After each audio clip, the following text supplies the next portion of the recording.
Okay, I'm worried that this might become really long, so I'm going to try to be as brief as possible. But I have a lot to say about this novel, and I'm really looking forward to talking about you guys with it.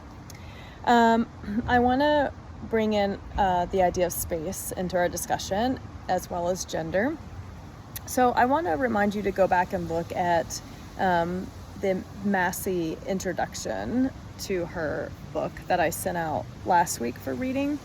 And I'm going to read just a bit from page 11. One thing that Massey begins to talk about at this point in that introduction is the association of woman with home. Now, Massey's work is older, so I send it to you as kind of a foundational text that people use to think about gender and place.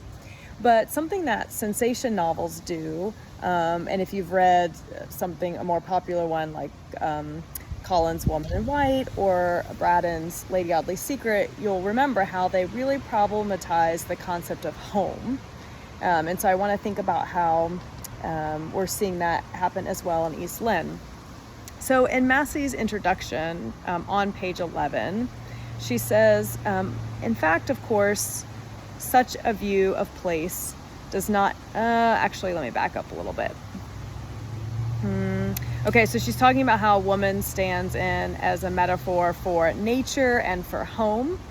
And then she says, this is a view of place which searches after a non-existent lost authenticity, which lends itself to reactionary politics, and which is utterly bound up with a particular cultural reading of something called woman. And it is a view of place which is contested here. By here, she means in her work. In fact, of course, such a view of place does not encapsulate the lives of real women, even in the cultural milieu to which it refers. Many feminists are heartily suspicious of such notions. The fact is that the home may be as much a place of conflict, as well as of work, as of repose. It is on the basis of such arguments and the greater difficulty of escaping the norms of sexuality and gender formation, especially heterosexuality, that writers such as Sue Golding and Elizabeth Wilson have celebrated the possibilities of life in the big city as opposed to that of the small community. Many women have had to leave home precisely in order to forge their own version of their identities. And then she gives the example of the Victorian lady travelers. And then she goes on to talk about how the mobility of, this is still on page 11, the mobility of women does indeed seem to pose a threat to a settled patriarchal order, whether it be the specific fact of going out to work or the idea of women having more mobility in the city. So I want to take this idea of problematizing the space of home and this idea of mobility and think about the two characters of Barbara and Isabel. I also want to draw your attention to a review by Margaret Oliphant. If you have the broad view or maybe another edition, it might be in the back of that too. So Oliphant wrote this very famous review on sensation novels, and she mentions lots of different writers in that review. But one that she talks about is East Lynne. And this is what she has to say about the two characters of Barbara and Isabel. We have just laid down a clever novel called East Lynne, which some inscrutable breath of popular liking has blown into momentary celebrity. It is occupied with the story of a woman who permitted herself, in passion and folly, to be seduced from her husband. She's talking about Isabel. Her virtuous, here we go. From first to last, it is she alone in whom the reader feels any interest. Her virtuous rival, which is Barbara, we should like to bundle to the door and be rid of anyhow. The Magdalene herself, Isabel, who is only moderately interesting while she is good, becomes, as soon as she is a Magdalene, doubly a heroine.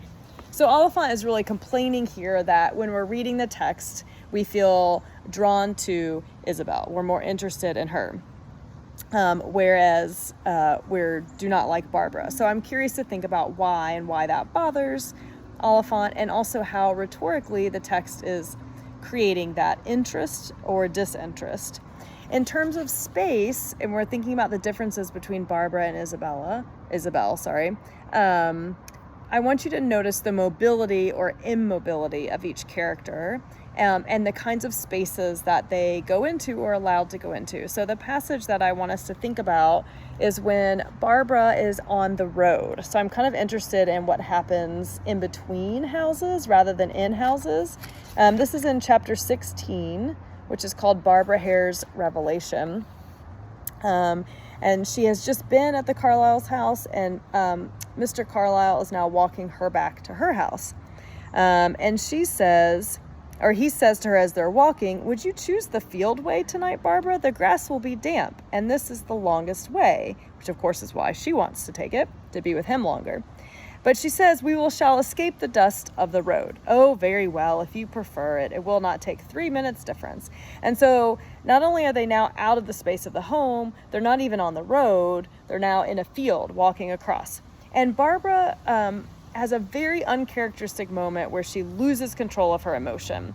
And so, I want to kind of connect her sort of loss of control of emotion to this space of being in the field. And so I'm kind of skipping down a paragraph here, and it says, "The evening she had just passed in their company," meaning watching Isabel as Mr. Carlisle's wife, "their evident happiness, the endearment she had seen him lavish upon his wife, were working her up to that state of nervous excitement when temper, tongue, and imagination fly off at a mad tangent." And then a little further down, "There was no reply when he asked her a question. Barbara was trying to keep down her emotions. Mr. Carlisle tried again, and he asked her a question. Barbara was literally incapable of making a reply. Her throat was working, the muscles of her mouth began to twitch, and a convulsive sob, or what sounded like it, broke from her. Mr. Carlisle turned his head hastily. 'Barbara, are you ill? What is it?'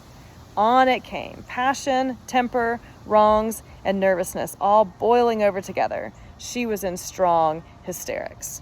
So I want you all to think about, again, the spaces. I'm sort of thinking here of Isabel and Barbara, but you're welcome to think of other characters as well. How those spaces have been gendered, how emotion works and related to gender and space. What are women able to do in certain spaces?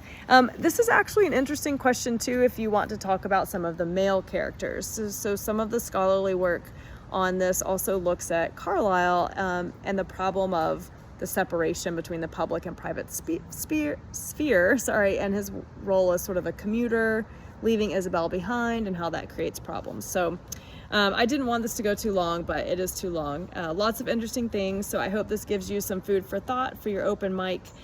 Just please remember to attach your ideas to a specific moment in the novel.